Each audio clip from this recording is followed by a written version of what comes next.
Indonesia dikenal banyak memiliki urban legend yang dikisahkan turun-menurun dengan berbagai gaya cerita. Zaman berganti zaman, semakin beragam pula cerita mistis yang diceritakan. Biasanya kita mendengar cerita-cerita ini dari keluarga, teman, sahabat, dan orang-orang di sekitar kita. Dan di video kali ini, aku akan membahas kumpulan-kumpulan kisah rumah urban legend yang beredar di masyarakat Indonesia. Rumah Kentang Prapanca adalah salah satu rumah yang dianggap paling berhantu di Jakarta. Bahkan ceritanya sampai diadaptasi menjadi film pada tahun 2013 lalu. Rumah Kentang Prapanca ini terletak di Jalan Brawijaya, IC nomor 9 Dharma Wangsa, Jakarta Selatan. Menurut sejarah yang beredar di masyarakat bahwa ada seorang anak yang tinggal di rumah tersebut jatuh ke dalam kuali yang digunakan untuk merebus kentang, yang menyebabkannya meninggal dunia. Namun ada pula versi lain dari cerita ini, di mana kejadian tersebut bukanlah kecelakaan melainkan pembunuhan yang dilakukan oleh asisten rumah tangga, di mana ia kesal akan kelakuan anak tersebut yang sering membuat ulah, sehingga dengan teganya ia membunuh sang anak dengan memutilasinya dan merebusnya bersama kentang tersebut. Lalu kemudian disajikan sebagai sup untuk makan malam kepada penghuninya. Akan tetapi selain dari cerita-cerita tersebut yang tersebar di masyarakat, ternyata rumah ini disebut sebagai rumah kentang dikarenakan rumah ini sering mengeluarkan aroma kentang rebus yang menyengat, khususnya pada malam hari, dan suara anak kecil menangis yang terdengar dari dalam. Tak sedikit masyarakat yang melewati rumah kentang tersebut mengaku sering mencium aroma kentang rebus yang menyengat dengan dibarengi suara anak kecil yang bersumber dari dalam rumah. Dan tak sedikit pula masyarakat lebih memilih untuk menghindari rumah tersebut yang dianggap angker saat melewatinya. Sehingga dari kejadian tersebut banyak masyarakat yang percaya bahwa rumah tersebut dihuni oleh banyak makhluk tak kasat mata dan merupakan salah satu kisah urban legend yang tersebar di masyarakat sekitar. Kota Bandung memiliki banyak cerita yang tidak habis untuk dibicarakan, mulai dari tempat bersejarah hingga tempat-tempat angker dapat ditemukan di Kota Kembang ini. Salah satunya adalah kisah rumah ambulans yang terletak di Jalan Bahu Reksa, Kota Bandung. Menurut cerita masyarakat, awal mula beredarnya cerita ambulans setan Bahu Reksa adalah kisah sekeluarga yang meninggal karena kecelakaan, di mana keluarga tersebut adalah penghuni rumah di Jalan Bahu Reksa nomor 15 Bandung.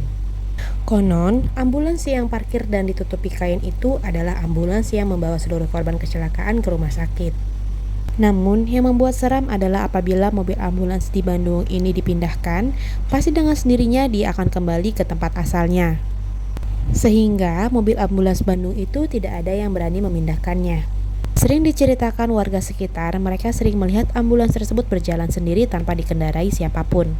Bahkan sering tercium aroma bangkai dari sekitar Jalan Bahu Reksa.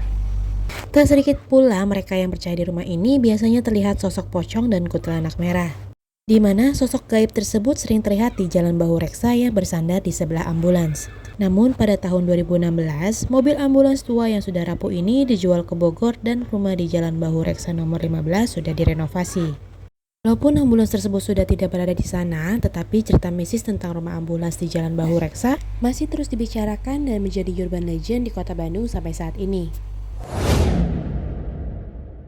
Kisah urban legend kali ini datang dari kota Surabaya. Surabaya yang merupakan kota pahlawan itu ternyata tak kalah dari daerah lainnya yang banyak menyimpan kisah di setiap bangunan yang mengisi tata letak kotanya. Salah satunya adalah cerita rumah hantu Darmo. Kisah rumah hantu ini dikenal di kalangan ghost hunter, bahkan sampai dibuatkan film. Dari cerita mulut ke mulut, rumah tersebut konon dihuni sosok makhluk astral satu keluarga yang merupakan perwujudan dari penghuni rumah tersebut, di mana mereka meninggal secara tidak wajar sebagai akibat dari pesugihan yang dijalaninya. Namun demikian, ada beragam versi cerita horor rumah hantu Darmo. Sebagian besar mengatakan bahwa rumah kosong tersebut berawal akibat pesugihan yang dilakukan oleh penghuninya. Diceritakan, keluarga itu dulunya sangat kaya raya dan bergelimang harta. Keluarga ini sering memberi tumbal pesugihan berupa nyawa manusia. Akan tetapi, lambat laun keluarga tersebut berniat curang dengan menukar nyawa hewan. Sikap curang itulah yang menjadi awal malapetaka pemilik rumah hantu Darmo yang sering diceritakan oleh masyarakat. Lalu mereka pergi meninggalkan rumah menggunakan kapal laut dan akhirnya tenggelam. Dan kabarnya hingga sekarang kapal dan tubuh mereka tidak ditemukan. Versi lain menceritakan bahwa keluarga tersebut berniat berhenti memberi sajen dengan kabur dari rumah menggunakan kapal. karena mereka beranggapan bahwa kutukan akan hilang di laut. Namun mereka malah tenggelam dan meninggal. Tetapi dikabarkan ada 2 orang anggota keluarga tersebut yang tidak ikut pergi, yaitu sang bayi dan sang asisten rumah tangga. Hanya saja keberadaan mereka tidak diketahui. Ada yang mengatakan mereka dibunuh dengan ganjil dan ada pula yang mengatakan bahwa bayi itu tetap tumbuh dewasa hingga kini.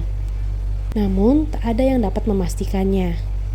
Hingga akhirnya rumah tersebut sempat disewakan kepada sebuah keluarga lain, tetapi kemudian keluarga tersebut juga tewas dibantai dengan tidak wajar. Nah, dari cerita yang berkembang tersebut, muncullah persepsi bahwa siapapun yang tinggal di rumah Darmo ini akan terkena kutukan.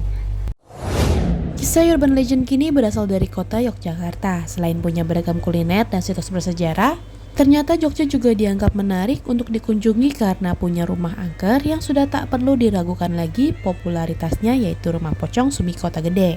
Di mana bangunan yang berlokasi di kawasan Kota Gede, Bantul ini konon berdiri sejak tahun 1860. Yang otomatis menjadikannya sebagai salah satu bangunan tua berusia lebih dari 1 abad alias 100 tahun.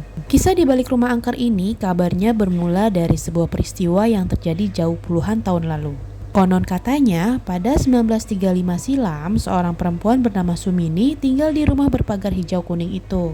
Sama seperti kedua orang tua Sumini yang mewariskan rumah itu padanya, suami Sumini juga merupakan pengusaha batik. Suatu hari, Mbak Sumini terpaksa berada di rumah seorang diri karena sang suami pergi untuk urusan bisnis. Sebenarnya, ia sudah diperingatkan oleh suaminya untuk tak membukakan pintu kepada siapapun. Karena saat itu Sumini tak ditemani oleh siapapun. Namun naasnya, rumah Sumi sudah diincar oleh rombongan penyamun, di mana 3 perampok itu datang pada suatu malam ketika Sumini sendirian di rumah.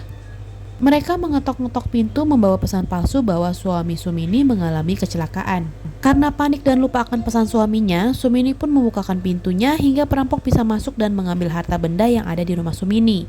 Tak puasanya mengambil harta dari Sumini, ternyata penyamun pun juga memperkosa Sumini dan mencekiknya hingga meninggal. Sejak insiden tragis tadi, rumah tersebut ditinggalkan dalam keadaan kosong sampai saat ini hingga berganti penghuni berupa makhluk gaib. Salah satu makhluk gaib yang menghuni rumah itu dikenal dengan sapaan yang tak lain dan tak bukan adalah Pocong Sumini. Ada yang bilang Pocong Sumi hanyalah jelmaan makhluk gaib di sana yang menyerupai sosok Sumini. Di sisi lain, katanya Pocong Sumi memanglah Sumini sendiri. Ia disebut-sebut muncul ke teras rumah setiap pukul 22 malam ketika jalanan gelap dan sepi. Meski begitu, rumah Pocong Sumi menjadi salah satu bangunan cagar budaya di Yogyakarta dan dijaga oleh seorang ahli kunci. Meskipun memiliki aura mistis yang cukup menyeramkan, rumah Pocong Sumi menjadi salah satu destinasi yang cukup banyak didatangi untuk bersuah foto. Juga yang menjadikan rumah ini sebagai tempat uji nyali. Dan tentunya pengunjung yang datang harus mematuhi peraturan agar tidak ada benda bersejarah yang rusak atau adanya hal yang tidak diinginkan, yaitu serangan gaib. Oke guys, jadi tadi merupakan beberapa kumpulan kisah rumah urban legend yang sudah beredar di masyarakat Indonesia. Tak sedikit beberapa kisah urban legend ini dijadikan sebuah karya film layar lebar. Kisah urban legend sama halnya seperti dongeng yang telah diceritakan dan diwariskan secara turun-menurun. Banyak pula yang mengatakan bahwa urban legend merupakan mitos melegenda yang tersebar dari mulut ke mulut. Meskipun tidak banyak dibuktikan, nyatanya cerita urban legend yang mengerikan ini tetap dipercayai oleh sebagian besar masyarakat. Nah, menurut kalian, apakah kalian merupakan salah satu masyarakat yang percaya atau salah satu dari masyarakat yang tidak percaya akan urban legend di Indonesia? Komen di bawah ya. Dan buat kalian yang suka akan video ini, jangan lupa like, comment, and subscribe biar kalian gak ketinggalan video baru dari channel ini.